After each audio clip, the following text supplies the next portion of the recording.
Sega. Welcome to the bad blood final between Lionheart and Prince of Macedon. So Prince of Macedon has taken 5 of his demigryphs, 5 great swords, that's making up his right wing. He has 5 handgunners, 5 spearmen. He also has Karl Franz on Deathclaw. And then on his left wing, he has 5 halberdiers and 5 Reichsguard and an Empire Captain Pegasus behind him yet again. Standard formation, infantry in the centre, and his damage dealers both on his right and left wing. So Lionheart's setup is slightly different. He has hidden some Hex Wraiths in the woods. He also has 5 Graveguard, 4 Blood Knights. He also has a Vargeist, and he also has some Cane Wraiths. His front line is zombies, skeletons, and Vargolf. He also has a Wraith King. He also has Mannfred on his Zombie Dragon and Terrorgeist as well. Then over on his left he has his Crypt Horrors. He also has Graveguard with great weapons. And hiding in the woods he has some more of his Blood Knights. So a very well-rounded force here. Once again kind of relying on his cavalry components, but also mixing in his monstrous and flying creatures, which are going to give a lot of variety and a lot of flexibility to his army. So you can see both armies here kind of setting up. You can see that Lionheart kind of has a hill advantage here. He's going to make the most of it. Obviously he has a few hidden troops in the woods on both his left and right flanks, but he's using his flying infantry just to continue to move forward, always keep Prince of Macedon guessing, who's pretty much got a very straightforward setup on his army, not really too much movement on it. He's set it up for a charge on both his left and right wing with a more holding centre, but he does have his Empire Captains and Karl Franz who will be able to move across the battlefield nice and quickly. And you can see here that Vargolf is going to move forward, take this high ground, and give Lionheart a bit of a height advantage on his left wing, and with that he'll be able to move up the rest of his troops. As you can see here, he is kind of edging towards his left flank here, where he'll put his Graveguard on the left and his Graveguard as well on the right there. And Prince of Macedon is simply waiting for the right opportunity to do something. So it's like height advantage. It's good for his Vargolf and the Crypt Horrors and the Graveguard on this left wing, a slight advantage. This is going to be a good setup really for Lionheart, as he will be looking down on his opponent, but only slightly. But he does have a lot of hidden units still as well.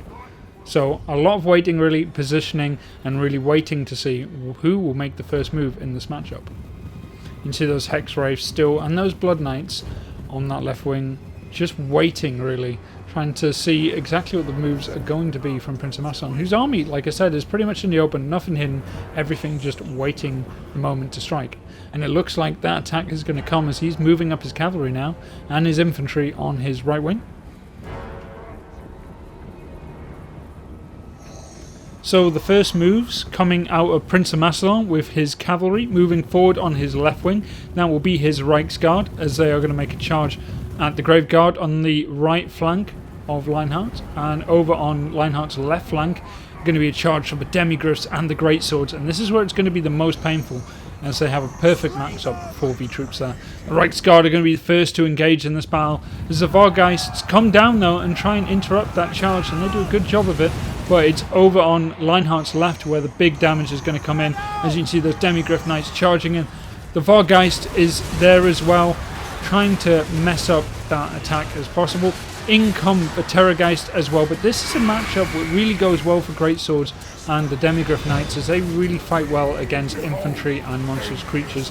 You can see the Blood Knights there trying to wrap around that flank, and Mannfred as well on his Zombie Dragon trying to get into a good position to either engage or to use magic. We're not too sure just yet, but you can see this is a dangerous situation for the Vampire Counts, as there are wavering flags across the battlefield as those greatswords are doing damage. And it looks like the first spell, there's Winds of Death, and oh my god, that is killing everything.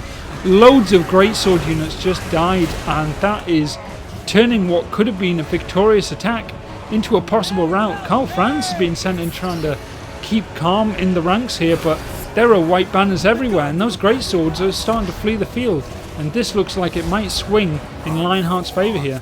You can see the centre is starting to move forward. They're getting shot at by those gunners, but skeletons and zombies don't particularly care so much about that.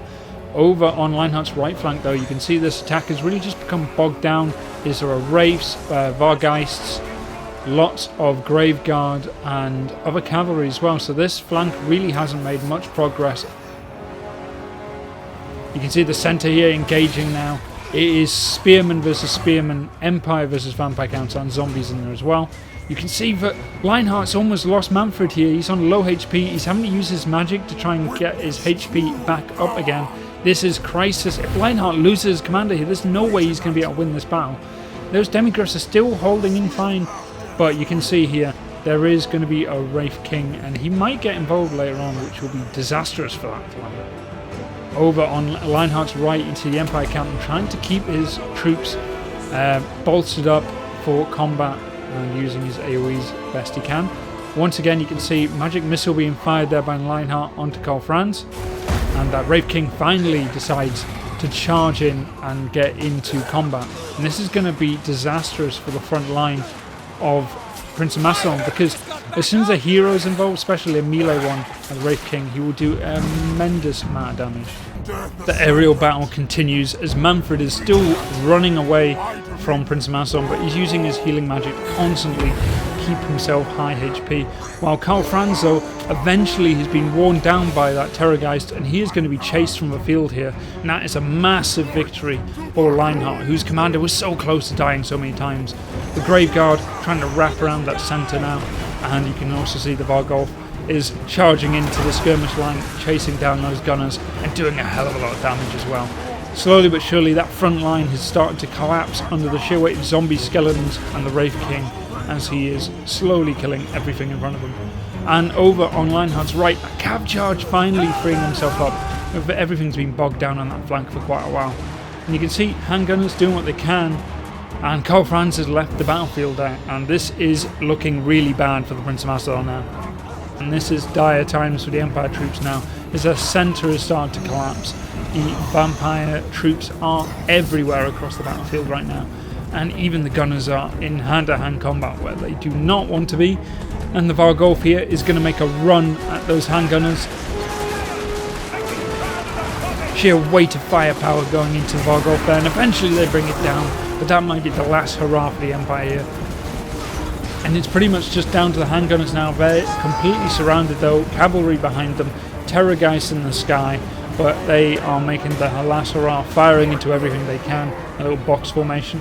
Over on this flank, it's really just the Empire captains, but they're being chased themselves by Mannfred after he's newly healed up mount as he's chasing them from battlefield, and that is pretty much it. Every other Empire troop is just fleeing the battlefield now. Crip Horrors are in there, Cavalry are in there, and this is GG, and it looks like it will be Lionheart who takes the victory here over Prince of Macedon.